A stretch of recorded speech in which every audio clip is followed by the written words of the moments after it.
Hello viewers, welcome back to my channel. स्वागत करता हूं मैं आप सबका मेरे चैनल में। आज का जो टॉपिक है वो है हेल्पिंग वर्ब्स के बारे में। क्योंकि हम लोग इंग्लिश जो है वो बेसिक से पढ़ रहे हैं, इसलिए हम लोग को हेल्पिंग वर्ब्स भी पढ़ना बहुत ज़रूरी है। हेल्पिंग वर्ब्स जो होते हैं इज एम आर, इन सब को हेल्पिंग वर्ब्स सब कहते हैं, जो सब्जेक्ट के बाद में सब्जेक्ट से पहले भी आता है, जो कि इंट्रोगेटिव में आता है। ठीक है, तो आइए हम लोग सबसे पहले डिस्कस करते हैं वर्ड ऑफ द डे के बारे में। आज जो हम लोग का वर्ड ऑफ द डे है वो है रिफ्रेन फ्रॉम। इसका मतलब होता है से बचना।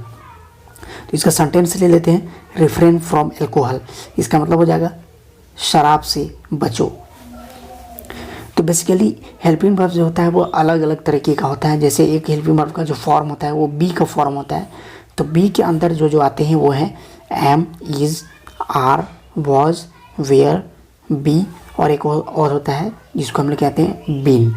सो आइए हम लोग सबका मीनिंग के साथ एक एक एग्जांपल के साथ देखते हैं। तो देखिए, एम का मतलब होता है हूँ। इसका एक सेंटेंस ले लेते हैं, आई एम अ टीचर, मैं एक शिक्षक हूँ। नेक्स्ट जो है वो है इज़। इसका मतलब होता है। एक सेंटेंस ले लेते हैं, ही इज़ माई ब्रदर, वह मेरा भाई है। थर्ड है आर। इसका मतलब होता है। तो याद रखिएगा, आर जब भी हम यूज़ करेंगे तो प्लूरल में यूज़ करेंगे। एक से ज़्यादा जब चीज़ें होंगी तो हम, या एक से ज़्यादा आदमी होंगे तो भी हम इसका यूज़ करेंगे आर का। और इज़ का हम यूज़ करेंगे सिंगुलर थिंग्स के लिए। ठीक है, एक example, you are my student, तुम मेरे विद्यार्थी हो। नेक्स्ट है वॉज। वॉज का मतलब होता है था या थी। इसका एक सेंटेंस ले लेते हैं, ही वॉज वेरी क्लेवर, वह बहुत चालाक था। 5 लेते हैं वर। वर का मतलब होता है थे। जैसे दे वर थीप्स, वे लोग चोर थे। तो इसका भी जब भी यूज़ करेंगे तो ये प्लूरल के साथ यूज होगा। जब एक से ज़्यादा पर्सन्स होंगे या एक से ज़्यादा वस्तुएं चीज़ें होंगी तो हम वेयर का यूज़ करेंगे। साथ ही साथ ये जो वर होता है ये यू के साथ भी यूज होता है, ये हम लोग आगे डिस्कस करेंगे। नेक्स्ट है बी। बी का मतलब होता है होना। हालांकि इसका और भी अलग अलग कॉन्टेक्स्ट में इसका यूज होता है, तो फिलहाल हम लोग अभी यही देखते हैं। एक example, he will be coming, वह आ रहा होगा। Next been. तो ये जो बीन होता है इसका क्या मतलब है, बीन। इसका भी अलग अलग तरीके से यूज़ किया जाता है, तो जब हम लोग टेंस पढ़ेंगे तो हम लोग जान जाएंगे। तो नेक्स्ट इसका एक एग्जांपल ले लेते हैं। इसका एक एग्जांपल हो जाएगा, I have been reading for 2 hours. इसका मतलब मैं 2 घंटे से पढ़ रहा हूँ।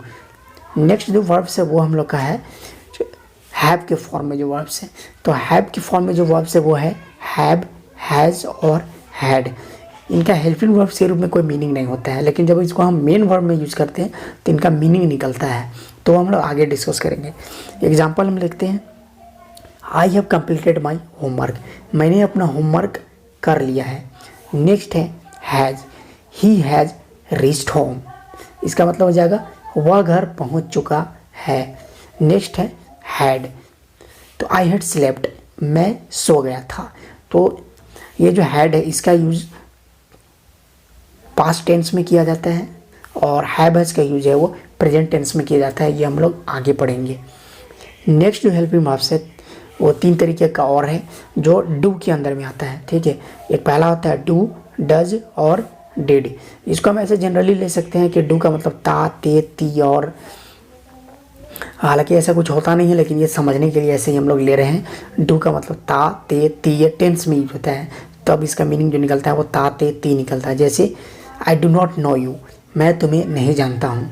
नेक्स्ट है डज। इसका भी ता, ते, ती हम बोल सकते हैं। जैसे he does not talk to me, वह मुझसे बात नहीं करता है। नेक्स्ट ये जो डज है वो ही के साथ यूज होगा, ही, शी, इट, इनके साथ डज यूज होता है। तो हम लोग आगे बात करेंगे। डिड, इसका मतलब, इसको हिंदी में अगर इसका मीनिंग ले तो हो सकता है या, ई, ए। हालांकि इसका कोई वैसा मीनिंग होता नहीं है, लेकिन ये मैं जस्ट ऐसे ही समझने के लिए बता रहा हूँ। इसका एक एग्जांपल ले लेते हैं, डिड यू ड्रिंक वाटर, क्या तुमने पानी पी लिया है। तो इस तरीके से फ्रेंड्स इतने जो है वो हेल्पिंग वर्ब्स होते हैं। नेक्स्ट और भी हेल्पिंग वर्ब्स हैं जो कि मॉडल हेल्पिंग वर्ब्स कहे जाते हैं। आइए हम लोग उसके बारे में भी डिस्कस करते हैं। सो मॉडल हेल्पिंग वर्ब्स जो है उनमें सबसे पहला है कैन। कैन का क्या मतलब होता है, कैन कहने का मतलब सकता है, सकती है, सकते हैं। इसका मीनिंग होगा सकता है, सकती है, सकते हैं। एक एग्जांपल लेते हैं, आई कैन स्पीक इंग्लिश, मैं इंग्लिश बोल सकता हूँ। अगला लेते हैं कुड। कुड का जो मीनिंग होता है वो होता है सका, सकी, सके, या फिर सकता था, सकती थी, सकते थे। तो जब भी आप किसी काम को कोई कर नहीं पाता है तो वो जनरली ऐसे ही बोलता है कि मैंने कर नहीं सका, या अगर कोई काम कर लेता है तो बोलता है मैं ये कर सका, कर नहीं सका। और अगर वही पास्ट के रूप में अगर बीता हुआ समय बोलना है तो सकता था, सकती थी, ऐसे बोला जाता है। तो इसका एक एग्जांपल लेते हैं, आई कुड गो देयर। इसका मतलब हो जाएगा मैं वहाँ जा सका। और अगर इसका पास्ट में अगर लेंगे तो इसमें यस्टरडे जोड़ना होगा आपको। I could go there yesterday, मैं कल वहाँ जा सकता था, हो जाएगा इसका मीनिंग। ठीक है, जब यहाँ यस्टरडे यानी बीते हुए कल में अगर हम कोई बात को बोलते हैं तो फिर इसका मीनिंग हो जाता है सकता था, सकते थे या सकती थी। अगला जो है 6 नंबर वो है हम लोग का मी। इसका मतलब है सकता है, सकती है, सकते हैं। इसका भी अलग अलग तरीके से यूज होता है, ये हम लोग मॉडल जब पढ़ेंगे तो हम लोग सीख लेंगे। फिलहाल एक example, you may go now, तुम अब जा सकते हो।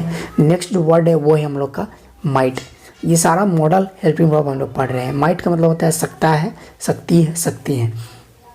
इसका यूज होता है जो कम पॉसिबिलिटी के लिए यूज़ किया जाता है, जो कम संभावना होता है वहाँ पर। जैसे ही माइट कम टुडे, वह आज आ सकता है, तो इसमें पॉसिबिलिटी को बताया जाता है। वह शायद आज आ सकता है। नेक्स्ट है विल, WILL, विल। तो विल का मतलब होता है गा, गे, गी। ठीक है, तो सेंटेंस के लास्ट में हम देखेंगे कि कौन सा वर्ड जो है हिंदी सेंटेंस में, उसी के अनुसार हम हेल्पिंग वर्ब यूज करते हैं। एक इसका एग्जांपल लेते हैं, I will speak in English, मैं इंग्लिश में बात करूँगा। यहाँ पर न में लिखा गया, कोई दिक्कत नहीं है। नेक्स्ट बात करते हैं वुड। वुड यानी कि गा, गे, गी। इसको बहुत क्यों वुड पढ़ता है, ये वुड नहीं है, वुड है। I would like to have a cup of T.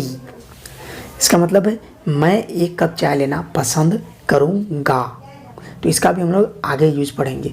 शैल, शैल का मतलब भी होता है गा, गे, गी। तो एक सेंटेंस लेते हैं, आई शैल गो देयर, मैं वहाँ जाऊँगा।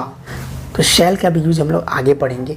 शैल का यूज़ गा, गे, गी के रूप में होता है। हालांकि अभी जो है वो सबसे ज़्यादा जो प्रचलित जो फेमस है वो है विल है। हर सेंटेंस में विल ही यूज़ कर दिया जाता है, लेकिन शैल का भी यूज़ आप कर सकते हैं। जब भी कोई स्ट्रॉन्ग डिज़ायर रहता है किसी कोई चीज़ करने का तो उसके लिए शैल का यूज़ किया जाता है। ठीक है, तो आई शैल गो देयर, मैं वहाँ जाऊँगा, मतलब एक स्ट्रॉन्ग डिज़ायर है कि मैं वहाँ जाऊँगा। अगला जो मॉडल वर्ब है वो है हम लोग का शुड। इसका मतलब होता है चाहिए। यू शुड स्लीप नाउ, तुम्हें अब सोना चाहिए। नेक्स्ट है मस्ट। इसका मतलब होता है जरूर चाहिए। यू मस्ट गो देयर, तुम्हें वहाँ जरूर जाना चाहिए। नेक्स्ट है आउट टू। इसका मतलब होता है चाहिए, लेकिन ये नैतिकता को दर्शाता है।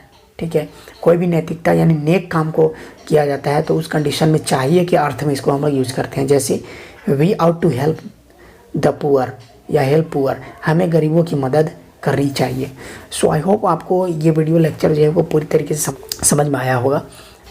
तो अगर आपको मेरा ये वीडियो पसंद आया तो मेरे चैनल को लाइक करें, सब्सक्राइब करें और शेयर करें। So till then, thank you, bye bye, have a nice day and night. Thank you.